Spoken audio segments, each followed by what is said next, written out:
नमस्कार दोस्तों, मेरा नाम है शरद और आप देख रहे हैं KBK यानी किस्से बॉलीवुड के, जहां मैं आपको बॉलीवुड के किस्से कहानियों से रूबरू कराता हूं।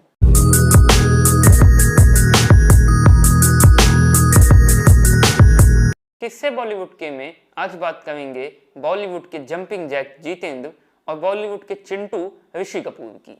ऋषि कपूर और जितेंद्र वैसे तो बहुत अच्छे दोस्त थे। ऋषि कपूर और जितेंद्र की पहली मुलाकात सन 1969 में लंदन में हुई थी। जितेंद्र ऋषि कपूर से 10 साल बड़े थे, इसीलिए ऋषि कपूर जितेंद्र को जीतू जी या शंभू जी कहकर बुलाया करते थे।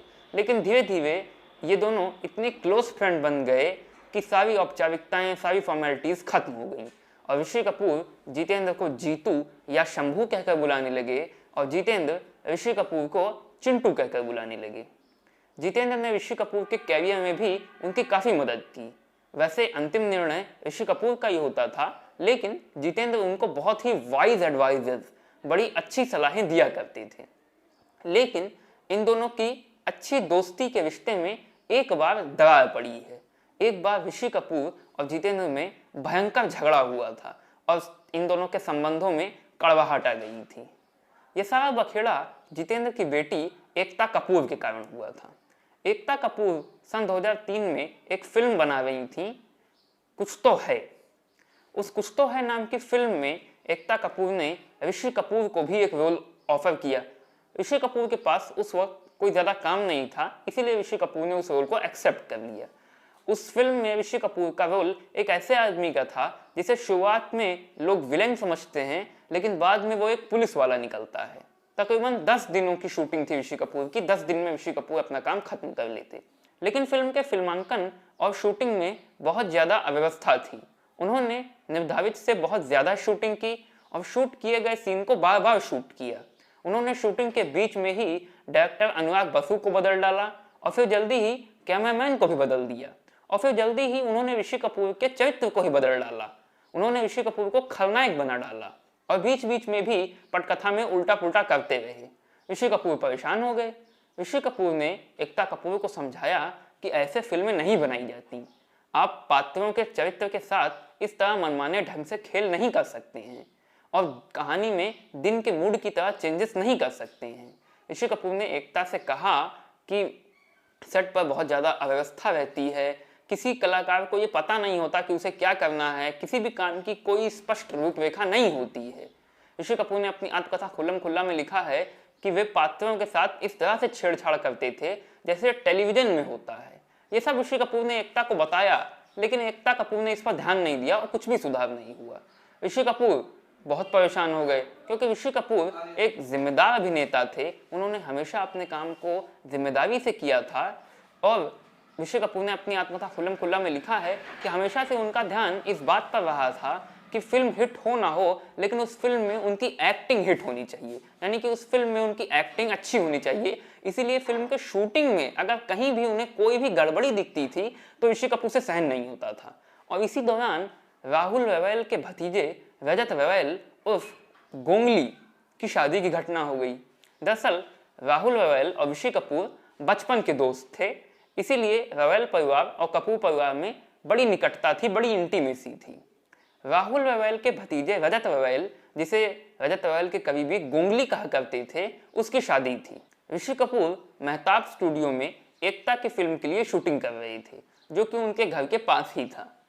तय हो गया था कि शूटिंग शाम 6:30 बजे या मैक्सिमम 7:30 बजे तक खत्म हो जाएगी, ताकि ऋषि कपूर को आराम से घर जाकर तैयार होकर गोंगली की शादी में जाने का पर्याप्त समय मिल सके। लेकिन अचानक उसी शाम ऋषि कपूर को बताया जाता है कि आज ऋषि कपूर को नाइट शिफ्ट में काम करना है और उनकी शूटिंग रात 2 बजे तक चलेगी, और वो भी यहाँ नहीं, दूर मड आइलैंड में।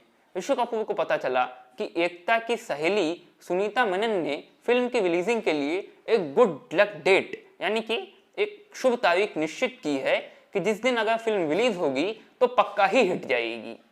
इसीलिए सारा काम इतनी जल्दी जल्दी निपटाया जा रहा है, इतनी भागम भाग चल रही है, जल्दी जल्दी सारा काम खत्म किया जा रहा है, इसीलिए ज़्यादा काम करना पड़ रहा है।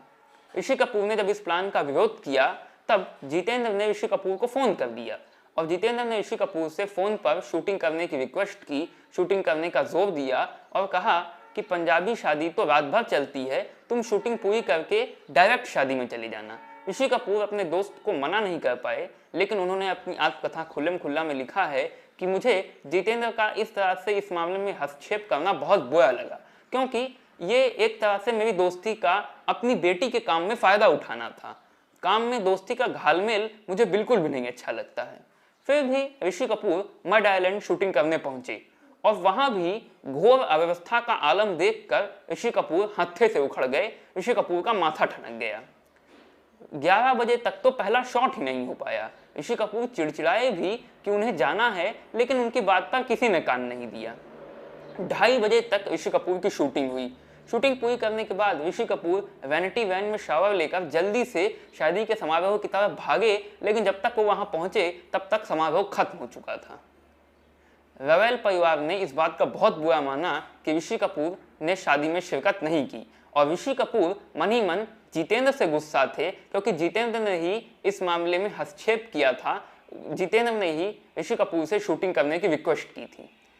आखिरकार ऋषि कपूर ने जो उस दिन मड आइलैंड में शूटिंग की थी उसको भी संपादन टेबल पर निरस्त कर दिया गया। उस सीन को भी काट दिया गया कि ये सही नहीं है। फिल्म रिलीज हुई और बुरी तरह से फ्लॉप हो गई। इसके कुछ दिनों बाद एक पत्रकार ने ऋषि कपूर का एक इंटरव्यू लिया और उस पत्रकार ने उस इंटरव्यू में ऋषि कपूर से पूछा, आप इतने जिम्मेदार अभिनेता हैं और आपने इतना गैर जिम्मेदाराना और अजीबोगरीब रोल क्यों किया? ऋषि कपूर ने जवाब दिया, आप ठीक कहते हैं, मैंने इतना अजीबोगरीब रोल क्यों किया? और फिर ऋषि कपूर ने उस पत्रकार को सब कुछ बता दिया।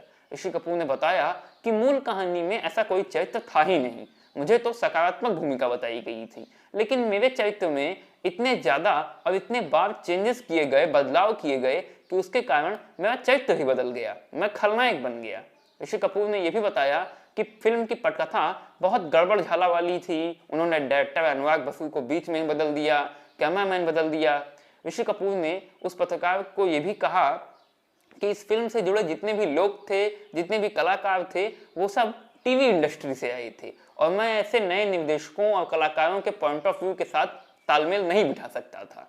जिस विधा के साथ, जिस स्टोरी के साथ, जिस पॉइंट ऑफ व्यू के साथ ये फिल्म बनाई गई थी, वो विधा, वो पॉइंट ऑफ व्यू, वो स्टोरी टीवी सीरियल के लिए ही ज्यादा सही थी, फिल्म के लिए नहीं। जब ये इंटरव्यू रिलीज हुआ तो जितेंद्र ने ऋषि कपूर को फोन किया। ऋषि कपूर ने जैसे ही फोन उठाया, जितेंद्र ऋषि कपूर पर बरसने लगे। जितेंद्र ने कहा, तुम एकता के बारे में ऐसा कैसे कह सकते हो? तुम खुद सोचो, जब एकता इसे पढ़ेगी तो उसे कितना दुख होगा, उसे कितना बुरा लगेगा। ऋषि कपूर ने जितेंद्र को समझाने की कोशिश की। ऋषि कपूर ने कहा कि मैंने तो मीडिया को केवल सच बताया है, क्योंकि एक एक्टर होने के नाते पब्लिक और मीडिया के सामने मुझे अपना बचाव भी तो करना है। मुझे उन्हें सफाई देनी है कि मैंने इतना अजीबोगरीब रोल क्यों किया, नहीं तो वो मुझे क्या समझेंगे। एक एक्टर होने के नाते मुझे अपना बचाव भी करना है। लेकिन जितेंद्र समझने को तैयार ही नहीं थे। जितेंद्र ऋषि कपूर पर चिल्लाते ही जा रहे थे। ऋषि कपूर बार बार जितेंद्र को समझा रहे थे।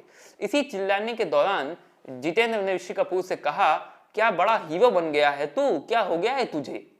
ऋषि कपूर ने अपनी आत्मकथा खुल्लम खुल्ला में लिखा है कि इस ताने ने मुझे बहुत दुखी किया, इस ताने से मुझे बहुत बुरा लगा, ये ताने ने मेरे दिल को दुखा दिया। मुझे जितेंद्र के प्रति बहुत तेज गुस्सा आया, मन किया कि अभी जितेंद्र को आड़े हाथ हो लूं, लेकिन मैंने अपने गुस्से को कंट्रोल किया, कोई अग्रेसिव रिएक्शन नहीं दिया, कंट्रोल किया, शांत हो गया। लेकिन मुझे उनकी इस बात से बहुत दुख हुआ, मुझे उनकी ये बात कतई पसंद नहीं आई। ये वीडियो यहीं तक। उम्मीद करता हूँ ये वीडियो आपको अच्छा लगा होगा। इस वीडियो में आपको जो किस्सा सुनने को मिला वो किस्सा आपको अच्छा लगा होगा।